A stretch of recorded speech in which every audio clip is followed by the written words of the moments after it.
حدیث ہے، امام فرماتے ہیں کہ ایمان کے ارکان کتنے ہیں. اور ہم سب ایمان والے ہیں. قرآن بھی کئی جگہ کہہ رہا ہے یا ایھا الذین آمنوا، اے وہ لوگ جو ایمان لے کر آئے. خدا ایمان والوں کو الگ سے مخاطب کر رہا ہے. کہتے ہیں کہ ایمان کے ارکان جو ہیں وہ 4 ہیں. امام فرماتے ہیں پہلا توکل بر خدا، خدا پر توکل رکھنا. یعنی کیا؟ یعنی ہر معاملے میں میری وکالت خدا کے پاس ہو. آپ دنیا میں دیکھیں، آپ بولیں جی میری کمپنی ہے، میرا کیس ہے، میرا وکیل بہت سٹرونگ ہے. دنیا آج فخر کرتی ہے نا، مہنگے سے مہنگا وکیل لے. کیوں لے؟ کیونکہ یہ میری وکالت کرے گا، اور جو وکالت صحیح کرے گا. آپ پیسہ خرچ کرتے ہیں اور آپ کو بڑا گھمنڈ ہوتا ہے کہ میرا وکیل سٹرونگ ہے، آپ کیس جیت جائیں گے. اور جس کا وکیل خدا ہو اسے دنیا میں کون ہرا سکتا ہے؟ توکل خدا کے صرف. ہاں اب آپ یہ نہ بولیں کہ مطلب میں خدا پہ توکل کروں تو میں نہ کام کروں، نہ نکلوں، نہ گھر سے نکلوں. نہ، اسباب جو دنیا کے ہیں آپ اس پہ اپنا کام کریں، محنت کریں، پڑھائی کریں، ایجوکیشن حاصل کریں. آپ جو کام کرتے ہیں، بزنس کرتے ہیں، جاب کرتے ہیں، آپ محنت کریں. لیکن اس کے بعد آپ کی ڈپینڈنسی صرف اور صرف خدا کے اوپر ہو. جب آپ خدا کے اوپر ڈیپینڈ ہوں گے، خدا خود آپ کے لیے اسباب پیدا کرتا ہے. یہ آپ اپنی زندگی میں خود اس کو پریکٹیکل دیکھ سکتے ہیں. دوسری جو رکن ہے ایمان کا، وہ رضا بقضائے خدا. یعنی خدا نے جو آپ کی تقدیر پہ لکھ لیا ہے اس پہ راضی ہو جائے. خود ایک اور حدیث ہے امام کی، امام فرماتے ہیں کہ پروردگار یہ کہتا ہے کہ اگر تم میرے کم دیے ہوئے پر راضی ہو جاؤ تو میں تمہارے کم عمل کو قبول کر لوں گا. اگر جو خدا نے دیا ہے میں کہوں خدا تیرا شکر ہے جو تو نے مجھے دیا، میں راضی ہوں، تو خدا کہتا ہے کہ میں تمہارا کم عمل بھی قبول کر دوں گا. خدا نے انسان میں جو ہے وہ بہرحال انسان کو رضایت ہونی چاہیے، راضی ہوں. انسان کی زندگی میں شارٹ کمنگز ہیں، مشکلات ہیں، لیکن جب خدا کو پکارے تو پہلے اسے جو دیا ہوا اس کا شکر کریں. یعنی یہ آپ اللہ تو نے دیا مجھے، یہ دیا تو نے، یہ دیا مجھے، یہ اتنا دیا. پروردگار تھوڑا سا ہی تو رہ گیا ہے، یہ بھی دے دے. اتنا کچھ دیا ہے، تیرے خزانوں میں کہاں کسی چیز کی کمی ہے پروردگار. خوب یہ طریقہ آپ دیکھیں نا، بعض بچے بڑے اسمارٹ ہوتے ہیں، پہلے آگے پیچھے گھومیں گے، یوں کریں گے، یہ کام وہ کام. آپ کو پتہ چل جاتا ہے کہ آج کوئی ڈیمانڈ آنے والی ہے، تو کوئی نہ کوئی چیز جو ہے وہ بچہ بھی جانتا ہے کتنا اسمارٹ ہے. ہم بھی بچے بن جائیں خدا کی بارگاہ میں. خدا کہتا ہے گڑ گڑاؤ، سجدے کرو، نمازیں پڑھو، حلال کرو، کوئی مسئلہ نہیں ہے. خدا سے مانگو، خود 70 گنا ماں سے زیادہ محبت کرنے والا ہے. یہ بھی بتانے کے لیے ہے، ورنہ خدا کی محبت کو کوئی کاؤنٹ کر سکتا ہے؟ نہیں کر سکتا ہے. جانے محترم. پھر تیسرا رکن جو ہے وہ یہ ہے کہ تسلیم بے امر خدا. جو خدا نے حکم دیا ہے اس پہ تسلیم ہو جاؤ. یعنی بس آگے چوں چرا نہیں ہے. نماز واجب ہے، واجب ہے. روزہ واجب ہے، واجب ہے. حجاب واجب ہے، واجب ہے. خمس واجب ہے. اگر خدا کو نہیں مانتے چلو پھر مسئلہ الگ ہے، لیکن جب مان لیا تو پھر واجب ہے، پھر چوں چرا نہیں ہونی چاہیے. یہ ایمان کے رکن ہے. یہ چیزیں ہوں گی تو پھر ایمان مضبوط ہے، ورنہ ایمان کی بلڈنگ ہلتی رہے گی. چوتھا اور آخری رکن ایمان کا کہ اپنے سارے کاموں کو خدا پہ چھوڑ دو. اپنے سارے کاموں کو خدا پہ چھوڑ دو کہ پروردگار تو بہتر جانتا ہے، تو بہتر کرنے والا ہے. اگر آپ کے پاس کوئی اچھا مینیجر ہوتا ہے تو آپ کیا کہتے ہو؟ ریلیکس. تو بھائی میرے کاموں کو مینیج، میرا اچھا مینیجر ہے، میرے سارے کاموں کو اچھا مینیج کرے گا.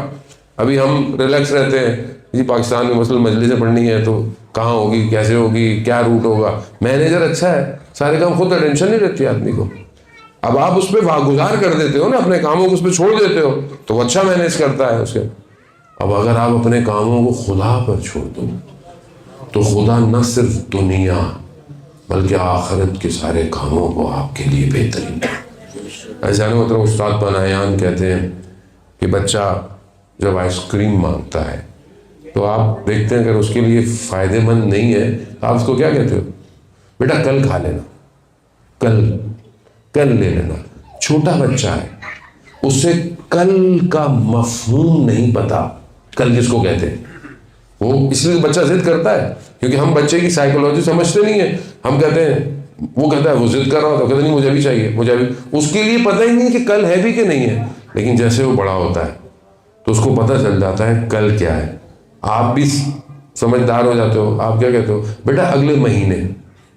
تو وہ اس کو ابھی اگلا مہینہ سمجھ میں نہیں آتا، اگلا مہینہ کون سا ہوتا ہے، وہ کہتا ہے بھی کل چاہیے تو سمجھ۔ پھر اسی طرح بچہ بڑا ہوتا جاتا ہے، مہینے سے سال۔ انسان پوری زندگی استاد فرماتے ہیں کتنی گزارے گا؟ 60 سال، 70 سال، 100 سال، 700 سال، کوئی بھی نہیں زندہ رہا ابھی۔ پہلے تو لوگ تھے، ابھی کوئی نہیں ہے، پھر بھی آپ کہہ رہے ہیں 700 سال۔ خدا کہہ رہا ہے کہ میں تمہیں اس دنیا کے بعد بہت کچھ دوں گا، لیکن میں اس بچے کی طرح جو آئس کریم مانگتا ہے، میں کیا کہتا ہوں؟ مجھے بھی چاہیے، مجھے نہیں پتا، مجھے کیا پتا کل ملے گا کہ نہیں ملے گا، مجھے جنت ملے گی کہ نہیں ملے گی، مجھے کیا پتا پروردگار وہاں نہریں ہیں نہیں ہیں، مجھے تو ابھی چاہیے سب کچھ۔